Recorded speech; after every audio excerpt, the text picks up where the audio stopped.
Depuis les années 1950, nous observons des conditions climatiques et météorologiques extrêmes, avec une hausse des températures, une hausse du niveau des mers ou encore des précipitations.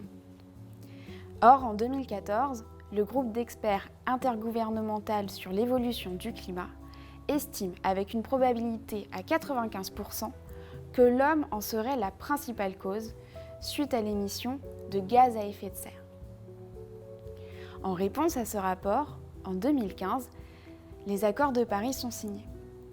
183 sur 197 parties aujourd'hui se sont engagés à limiter l'augmentation de la température mondiale à un seuil bien en dessous de 2 degrés par rapport au niveau pré-industriel.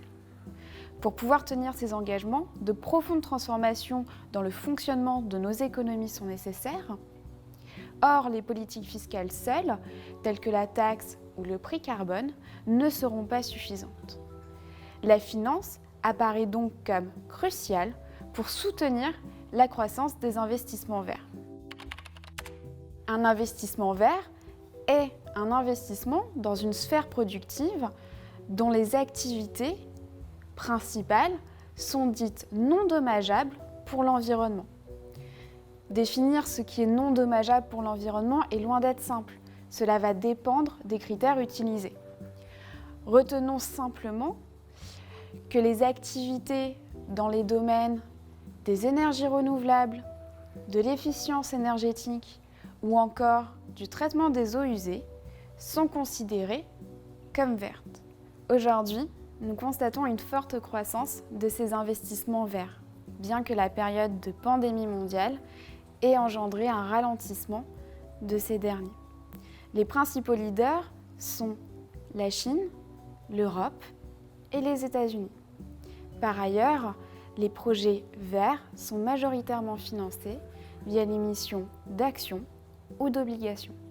Un indice boursier vert est donc un portefeuille d'actions composé d'entreprises dont les activités principales sont dites écologiquement responsables.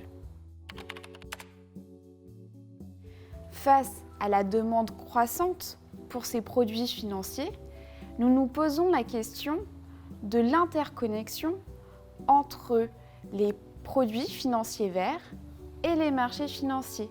Autrement dit, comment est-ce qu'un choc sur les indices boursiers verts impacte les marchés financiers et comment est-ce qu'un choc sur les marchés financiers impacte les indices boursiers verts. Nous montrons 2 points. Premièrement, les indices boursiers verts sont fortement interconnectés avec les marchés financiers.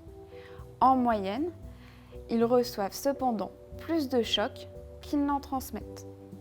Secondement, l'interconnexion avec les indices boursiers verts est plus forte avec les indices appartenant au secteur des matériaux, de l'industrie et de la finance. Pourquoi ? 2 raisons. Premièrement, ces 3 secteurs sont dits financièrement ouverts.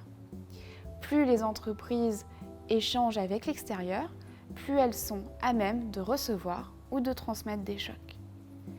Deuxièmement, les entreprises environnementales et les entreprises appartenant au secteur des matériaux et de l'industrie produisent des biens similaires. Par exemple, des turbines pour le secteur de l'éolien ou encore des panneaux photovoltaïques pour le secteur de l'énergie solaire. Que devons-nous retenir ? Investir dans des projets verts, oui.